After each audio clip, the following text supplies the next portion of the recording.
Listen and subscribe to The Table of Truth on iTunes, Spotify, Stitcher, and Google Podcasts.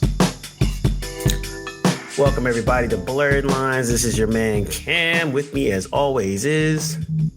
the other Cam that finally came out of his cave to see what's going on in the world today. As well as... and the professor, constantly evaluating and judging humanity. I'm trying not to hate humans, D'Angelo. I'm trying. It's hard, isn't it? Daily struggle. It's a daily struggle. Daily struggle. We're back talking Streaming Wars 3. We've all been kind of inundated, as you all have been, with the amount of content that's coming out now, in terms of just like literally every major studio has their own streaming service. Some of them have combined forces to make a bundled streaming service. Some of them are good. Some of them are bad. I was actually recently, shout out to the homie Richter. I was out in Vegas, and him and his wifey, they have all of them. And they just they have all the streaming services. So it was just really weird because we were going through their I think it was their Google TV.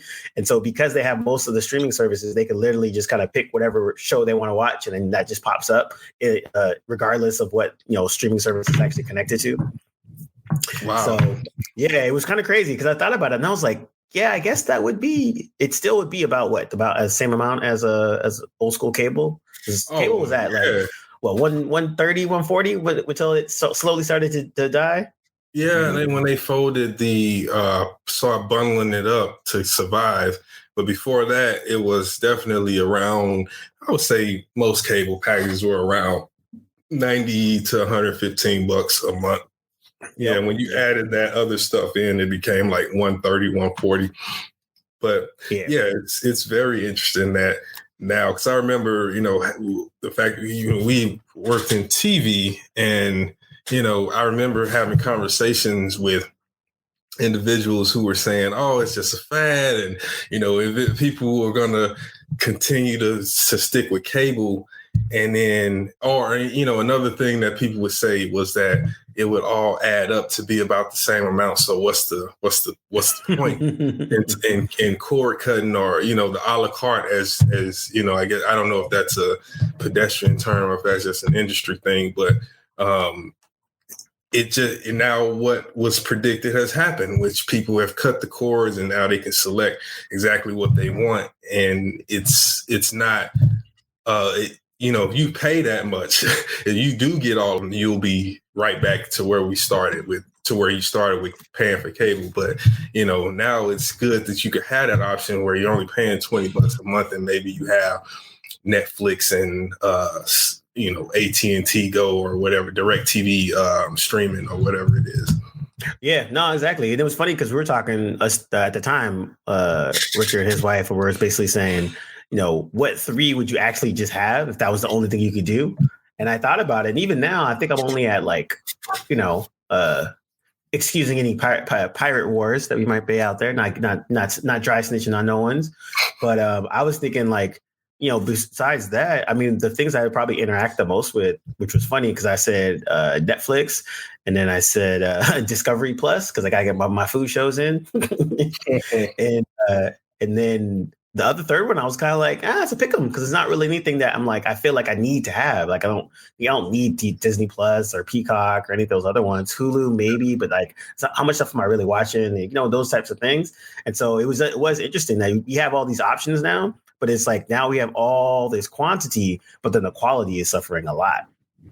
Yeah. So, that's my point. Like, the idea of having your streaming services a la carte is awesome. You're like, okay, I don't have to subscribe to the cable package because I don't watch regular TV.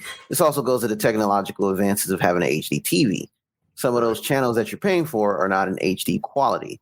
So I remember when HD TV first came out, and watching ESPN and TAP was a big deal back in the day. Now, most shows are shot a certain way where it doesn't distort the quality of your viewing experience. And with that said, a lot of decisions have to be made. You have to be careful because, the beauty of cable TV is that you have everything at your disposal. You can just kind of pick and choose. Whereas if you're going a la carte, you're going to be, okay, do I really want to watch Mr. Robot? I like it, but do I like it that much to be paying a subscription? Like, you got to be like, okay, what do I watch the most? And I'm like, okay, for me, when you say pick your three, I'm like, okay, Netflix. I watch a lot of anime, so Crunchyroll, and probably Amazon Prime, because a majority of my viewing experiences of shows that's on that with a package connected, I think, to Stars. But like, there's shows on Showtime, shows on HBO Max that I can't watch, legally. So with No, that's a good point though, because I even like with Crunchyroll, it's super interesting because I have a subscription too, and I was going through it and it was actually pretty useful because I was like, a lot of the anime that I was wanting to watch was on Crunchyroll, so it was really dope. And then recently, Crunchyroll and Funimation, they basically are going to be molding into each other. And Funimation had a really good contract with Hulu, so a lot of the interesting anime that was coming out that wasn't on Crunchyroll was now on Hulu. And so now that merger is about to happen, I think over the next couple months in terms of officially, I'm really going to see. I'm wondering if Crunchyroll is going to get actually get better now, because now it literally will be the main spot for all anime in a streaming situation. Yeah, I mean, what you guys both have pointed out to is and this is where it changes from cable. What you identify, Cam, as you have everything there that you want to see and it's all in one place, to having to kind of pick what you want, is what content catalogs stand out the most to you, and you're viewing, and that's what the streaming wars has created for these services, right? So while you may not watch Mr. Robot, you might watch several other shows in the USA library, Monk or Burn Notice or whatever. If that stuff is there for you whenever, you don't have to buy the home video, you don't have to wait for it to run for syndication for USA to air it on the network to watch it. So I think that is where, but at the same time, that has pushed these networks and these streaming services to a point of which we're talking about, what you brought up before, which is now you have a content gold rush, right? And so that kills quality, and it creates a necessity for constant quantity. That's why, we're getting how many Star Wars shows for Disney Plus? There's now Obi-Wan Kenobi, which has been talked about ad nauseum for the last almost going on close to since forever. Like 10, 20 years probably easily. Yeah. Then you have all the other stuff. So it's like all this stuff is popping up. And then when we watch it, it's like, what is it? Like, this even needs to be made. Like, I'm glad that there's an entire production team of individuals who have work, but geez. Yeah, I think that's what we're getting to, a point in apex of that, where it's just like we're getting stuff because they just need stuff as opposed to going to be quality. Because before, you had a very pre-streaming, there is the fall season, the mid-season replacements in the spring, and then you had those summer shows, and that was pretty much the breakup of mostly how shows went. And also as well, that's back when they were doing 24 episodes of shows that, now that's one thing I do like about streaming is like they don't have that as much anymore. They've cutting it down to between 10 and 7 and 12, which I think is a way better in terms of consumption. Sure. But you're right. I think now it's like, because there's that gold rush of stuff, like say, for instance, like I like Discovery Plus, but out of Discovery Plus, the only things I actually like watching are Food Network and HGTV. They got 15 other channels with like, the umpteenth 90-day fiance or whatever. There's like 18 of those shows. There's like a bunch of horror and like crime shows that I've never watched. Yeah, like, and travel and all that kind of stuff. So it's so interesting now because you're right. Say if I like HBO Max and I watch it because I like whatever their TV shows they got on there, but then there's movies in there too that I'm like, okay, this is actually kind of cool. Might be kind of worth it. Yeah, you find yourself like, if you ask me, my number one would be HBO Max. just because I find that I use that app more than anything. You know, I'm texting you guys all the time, random quotes from Veep. You know, that's my show. Like I literally will watch Veep multiple times, all the way through, you know, every so often, because I just find that show to be hilarious and something that I can always go back to. And the fact that it's right there, I don't have to buy every DVD per season or purchase each episode or whatever. It makes me want that such a Curb Your Enthusiasm. I would probably rewatch Game of Thrones if I'm bored at some point. Young Justice on there too. There's a bunch of other good stuff. I love their catalog. I love their library. So I would take HBO Max, and I wouldn't care if I had anything else. To be honest, because I just think that they have a much better overall, a much better eclectic catalog. I don't like Disney because it's just too kiddie for me. Like there's enough content where I can go there every now and then, but like when I'm looking through it, I'm just like, oh, I want to watch something random. I look through the catalog. I'm like, I don't want to see any of this. Yeah, you know. Yeah. And actually, I heard that they're going to do for Disney. They're going to do that. They were already beta testing, doing like more of the adult versions, like all the catalogs from like Fox and all that kind of stuff, which actually makes a lot of sense. You know, if you don't have kids, do you really need Disney Plus? Wait, hold on. Remind me. Okay, the content of this conversation is the quality versus quantity, right? Yeah. Okay. Yeah. There's one aspect in pricing, right? Yeah. So there's one aspect I think it's important. It's like living in a 2-household income too. You know, it's like single person, you know, you're going to be watching certain shows, but your partner may watch other shows, and you have to, and if you're on a quote unquote budget or you're trying to be cost efficient, then you have to make some tough decisions. Like, but it also, you know, there's also like cutting a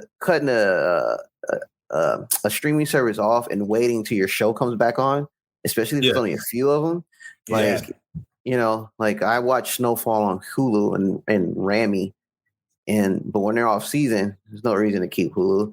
The only reason I have Disney Plus is, you know, kids.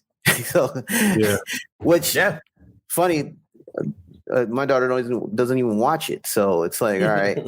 Actually, it's for me now because I'm catching up. I'm not gonna lie to you. I'm catching up on all of the like early 2000s on up movies that I missed. There's a lot of movies that I just didn't watch, and watching the new stuff. Like I watched Encanto, I've watched Coco, and all these new shows. So at first I was like, man, I'm not gonna watch all this. I'm only here for Marvel, right? And I've watched most of Marvel.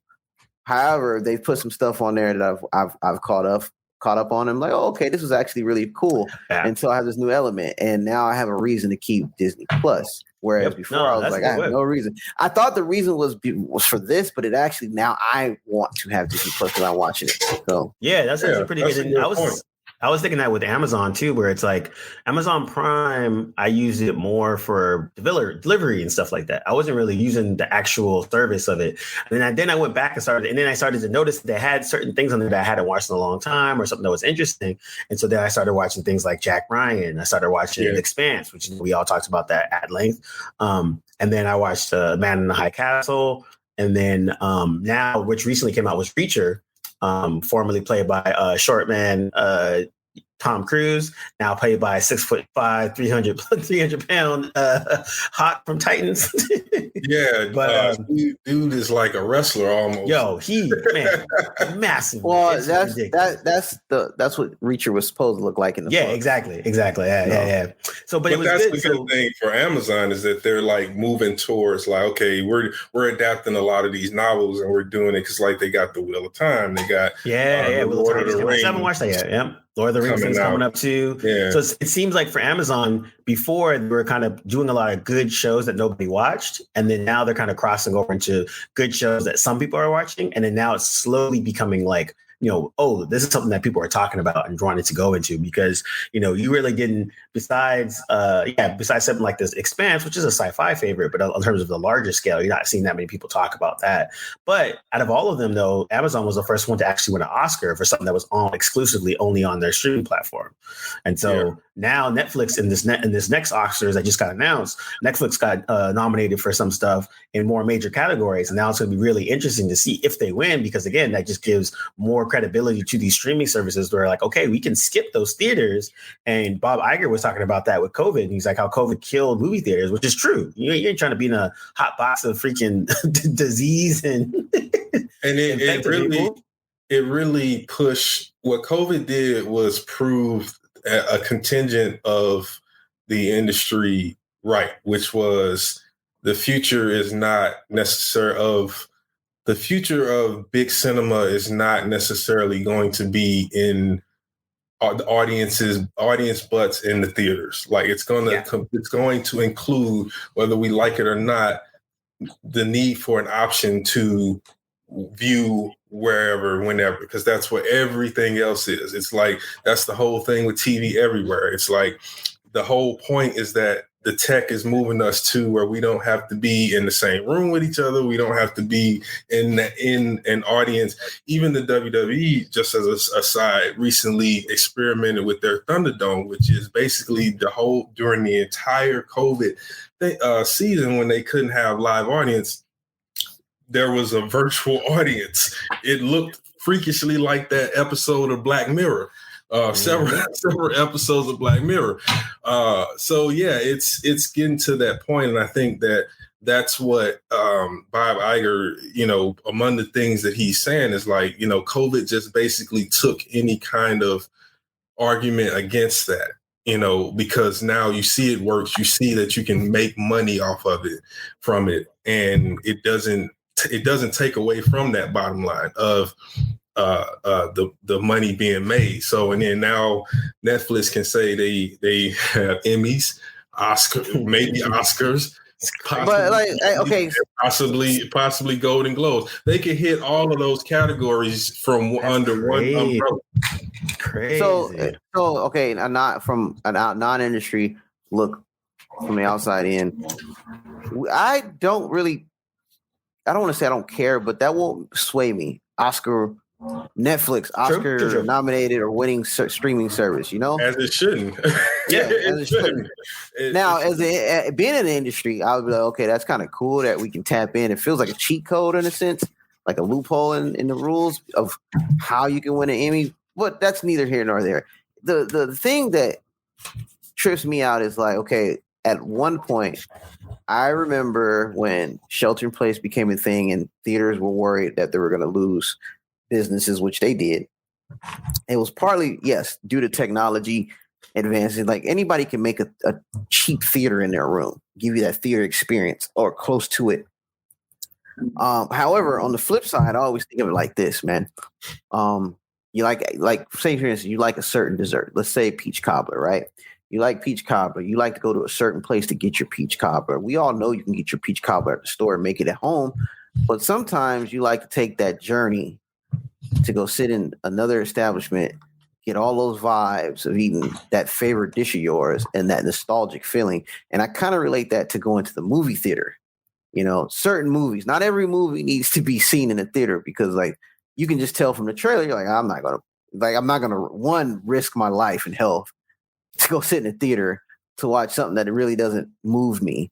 However, there is, coming from being an auteur in the arts and whatnot, like there is something magical going into the theater, coming out, having that discussion, the sticky floors and all that nostalgic feeling. So it's kind of both in case, but I think, yes, in turn, like the numbers say, the analytics say, hey, we're going into an age where people don't need to be in theaters, but I don't think that theaters are necessarily going away. It's just, we got to have a different expectation of how people approach like sitting at home and versus going into a theater, because you can do both, but like it also comes down to the eye test, the quantity of it, or excuse me, the quality of it, Like, that's business. Never the unfortunate truth behind that is that capitalism is rarely driven by a desire for quality as much as it is a desire for who gets it first, who has supply and demand, quantity.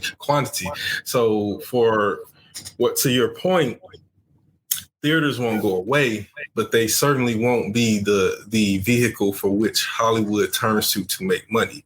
Yeah, I think.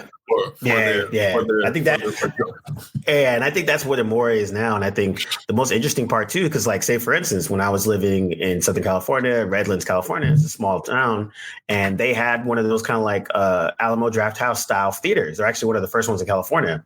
Of this chain in California, you go in, you can order dinner, you do the whole nine, get some drinks, and so like that was a cool ritual that we had done prior to COVID. That we would go on a Tuesday, $5 movies, whatever. Yeah. You go in a little bit early, get some drinks, get some food, chit chat and stuff. And so that was a ritual that we had that was fun to do. And I really enjoyed that. COVID kind of killed that. But at the same time, I remember when things started to get a little bit better with the pandemic, I checked out what I saw. I saw Eternals. I think I saw Shang-Chi in the theater and Dune in the theaters, but I saw them on a Tuesday at noon. There was like two other people in there. I was like, this is cool. I think I saw Dune with an IMAX with Josh, and that was the first time I've been in almost a packed theater with a bunch of people, and like I was kind of like a little anxious. Yeah.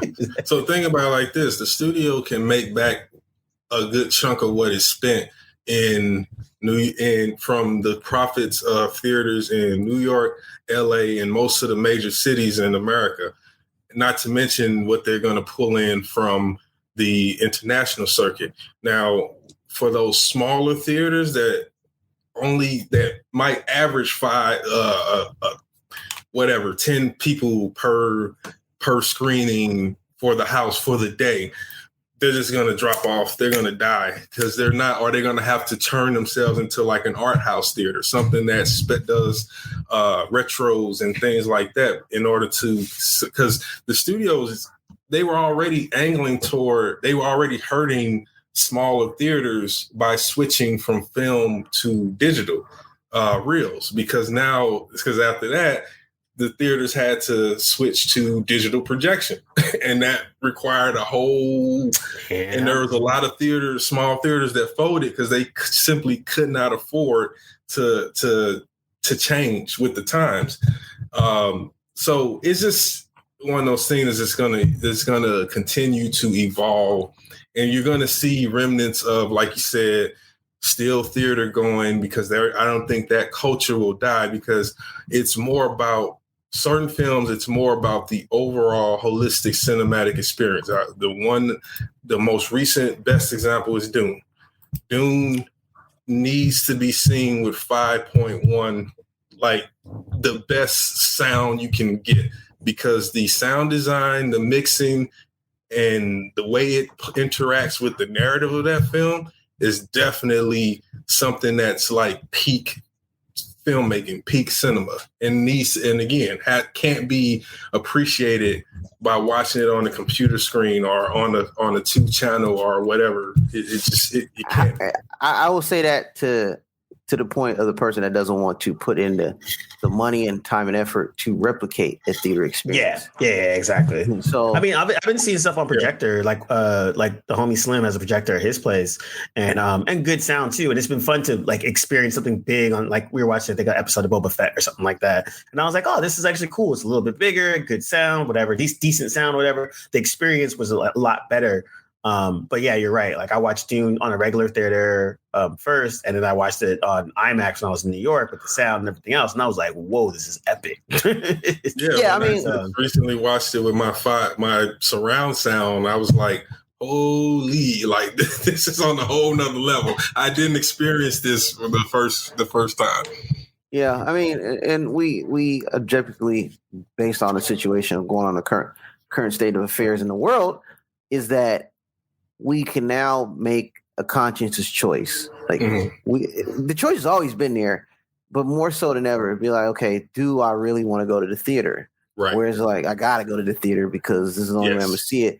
The industry's adapted. Now, there was an article you had sent, Cam, about, what's this guy's name? Motion. I'm a butcher his last name. It was like he was a Syrian.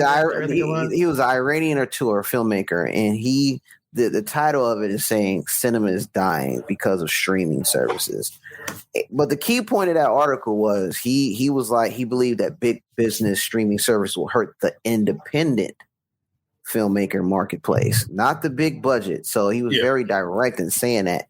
And part of me is looking like, okay, yes, it can hurt due to not just streaming, but COVID situation and health and all this, and people just realizing they don't have to go to the theaters because we have other options.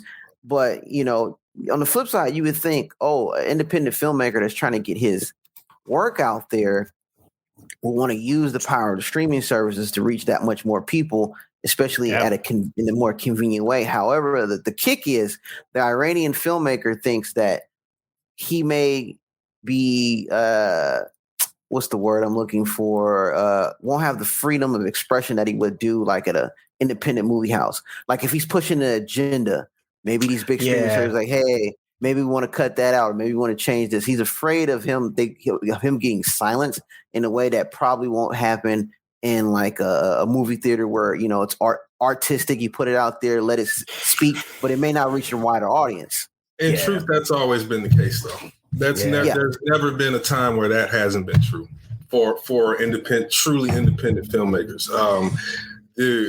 Melvin Van Peebles had to take Sweetback's Badass Song to theaters himself because there was no one that would distribute that film until it got successful. There are stories like that across the board for some of the greatest films of all time.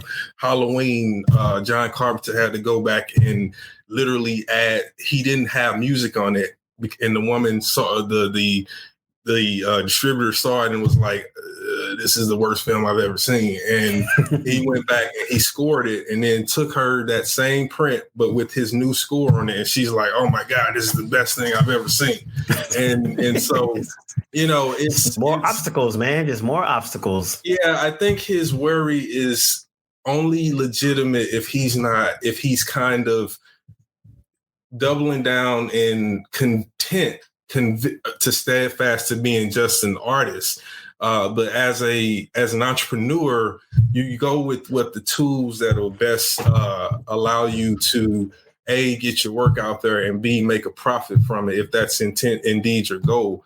Because there's nothing stopping him from distributing his stuff. Now, in fact, I would argue that the streaming services and the internet gives him more of a leg up than a lot of the filmmakers that came before him that was doing independent film, because they were at the mercy of studios and investors and theaters. Yeah, no, definitely. It is interesting though, because I think to me, as I've seen, because I remember when I started to see people's films on like Amazon, and like that would be a thing, right? Oh, I got a new special on Amazon. I got that. I'm like, wait, how did you get your thing on Amazon? Then come to find out, there's a whole pipeline that you can submit your films. And it's still going. Yeah, but it's still going. And like something like we can make a film right now, submit it through the pipeline to be on Amazon Prime, and if it gets accepted, cool. Now we're on Amazon Prime. You know, or you know, whether it's a big production or anything, it totally just depends. And I would say to any independent, especially younger like film students fresh out of film school who are trying to do it, is that utilize these services, because the thing is they're looking for content, and as we said, no matter if it's good quality or not, chances are, I mean, think about what AMC is doing. They are doing a 3-tier finale for The Walking Dead. And not only are they doing that, there's 3 parts, but they are taking 3-month hiatuses between each part. So, I didn't know that. Bro, I don't even know if it's 3 months. Could be longer. Walking Dead final season is going to take place over the course of almost a year and a half. No thanks. Yeah, exactly. I stopped watching it after they killed all the black people, but still. Now, talk about desperate for, you see what the streaming wars is doing to otherwise. This is the network that once had Breaking Bad, Mad Men, like top tier television, the golden age. Top tier television. But now they're like, oh, we're just going to stretch out The Walking Dead until we find something else. And we're not looking really because, but yeah, man. Yeah, it's kind of crazy. So, I'll wrap this up a little bit with, we'll end on the Oscars that just got announced recently. And all three of us, we watch Oscar stuff at various times. Like, I think we've all don't care anymore. Who's Oscar? Oscar Isaac? Oscar, yeah, because he was good at Dune and he gonna be Moon Knight.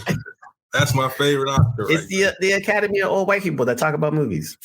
Yeah, I got you. But it is interesting now, only in the case that I think they're, like we were talking about before, these streaming services are starting to get nods on that realm. Now, to the average person, it's zero fucks. But on a credibility level, in terms of those aspects of it, Netflix winning an Oscar is kind of a big deal. Amazon won an Oscar a couple years ago. Why is that a big deal, though? I think in terms of now putting one of these streaming services in the realm of an old school studio that at those times, because for the longest time, when you hear movie studios, it's the MGMs, it's the Warners, it's all that kind of stuff, and Netflix and the Amazons and the Hulus are upstarts or like the younger, quote unquote, younger ones. So that credibility wise wasn't the same in terms of like an Oscar, quote unquote. Yeah, thing. For the industry, is image wise, it just represents a monumental changing of the guard, right? So that's what I mean. The studios led the way for a century. Like literally 100 years. It has been about 20th Century Fox, Warner Brothers, Disney, all these different, and they were the ones that you go into their offices, there's like a Oscars lined up against the wall from the last several decades. So now that you have an Amazon where, again, when these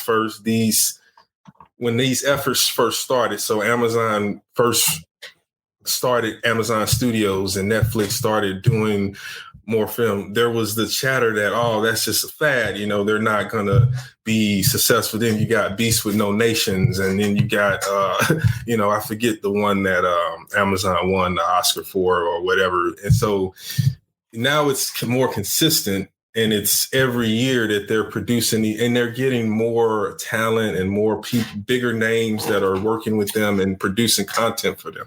So it's definitely in and of itself, that's what the Oscar represents to the industry. Yeah. And I think that part, that's actually, and also because remember before 10 years ago, there was a clear distinction between movie stars and TV stars. Exactly. And now that's blurred. Now you have it. It's all blurred. It doesn't really matter who's on what's is this. But I think on that part, that's kind of a good thing because you see different talent crossing over and all that kind of stuff.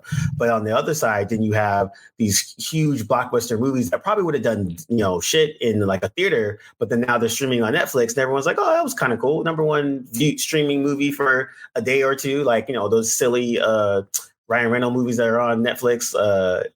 Or like some other random stuff that just kind of drops in real out of nowhere, and then everybody just keeps it moving. Also doubles the subscription. That's so true. It's fueling it. It's fueling it. Now it fuels it. It drives it. Because if you're told that there's this movie Soul on Disney Plus and it's great, it's won an Oscar, everyone should see it, and you're gonna try to go find it, and if all else fails, the main way it is to subscribe to Disney Plus. So it just drives that whole machine. Yeah, because even like Encanto right now, like that song, which I haven't watched Encanto. I've only heard the song because my nephew and niece were saying it to me. But that's like the thing for kids right now, right? Mm-hmm. That's on Disney Plus, and so everyone's everyone's watching it. They're all talking about it. They're listening to it on Spotify, on YouTube Music, on whatever other randomness is. Those every year, Frozen, and then before that it was another. Like they always have one that just Pied Piper, man. Like Pied Piper. They really are the Pied Piper. You got to watch them. Better not. Yep, exactly. Cut that subscription.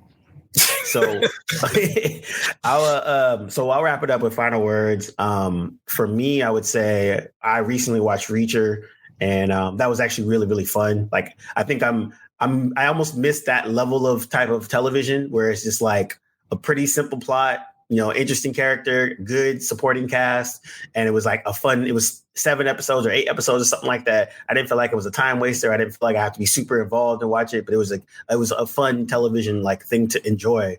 And I like that it wasn't epic. It wasn't super deep. It was like right in that middle, and it was just actually enjoyable television. So I hope there's a lot more of that kind of quality of TV where it's even if it is just adapted from a novel, but it's not a retread of like, the umpteenth Star Trek show or the umpteenth Star Wars show or something like that. Yeah. Cam, final words? What is Reacher on actually? Sorry. Amazon Prime. Okay, I can actually watch that. All right, cool. It's in that Jack Ryan. It's in that Jack Ryan realm. Jack Ryan's good, by the way, as well too. If you haven't seen it, I watched Jack Ryan. But I'm a big fan of Clear and Present Danger and Patriot Games. Harrison Ford. Yeah, so that's right. So yeah, like I was huge on that at a young age. Definitely gonna check out Reacher. I'm currently watching The Peacemaker and just finished the Book of Boba. I won't go too much in depth with both of these, but one is enjoyable to watch. One I was kind of lost. But I mean, it's Star Wars. This is the common thing with Star Wars. It's either there's no, a few of them you have middle ground. This one is kind of like okay, one of those. So those are what I'm watching, and I'm watching a Korean. And I hate zombie movies. Like they just freak me out. I don't know why. It's zombies. That's the reason why. But there's a zombie movie I've been put on, and it's a Korean drama called Happiness. They have the weirdest title for such a. That's classic Korean. Yep. So, and I'm going to watch that. And I just finished a few weeks ago this Korean one season spinoff, series called Silent Sea, and that was kind of some sci-fi stuff. That was actually pretty interesting. And those are the things I'm watching. But Goblin and Trading to Busan. Yep. Yeah, and she was in Sense8. Yep. I think. Duna. Yeah. Duna. Something. Yeah. Like the other one. Yeah. So those are what I'm watching. But we can leave the Book of Boba because there's a member here that's not present. Has choice words about this, and the Peacemaker for the next pod. So yeah. And Diazlo? Well, I am not currently watching anything that stands out that I would mention on the show today, streaming wise. But I just wanted to say one more thing about the Oscars. The Oscars to movies, this is the best way I can think of it. Karl Malone, you wouldn't think of him any less of a great legendary player than you do because he doesn't have an NBA ring, right? True. Right. So you don't look at any movie any different. That's great. It doesn't have an Oscar. And that's the same thing with that. It's a sampling of an infinite number of projects that are made within a year. And it's a very subjective opinion about whether or not it's good or bad, or whether it meets the standards of cinema, if you will.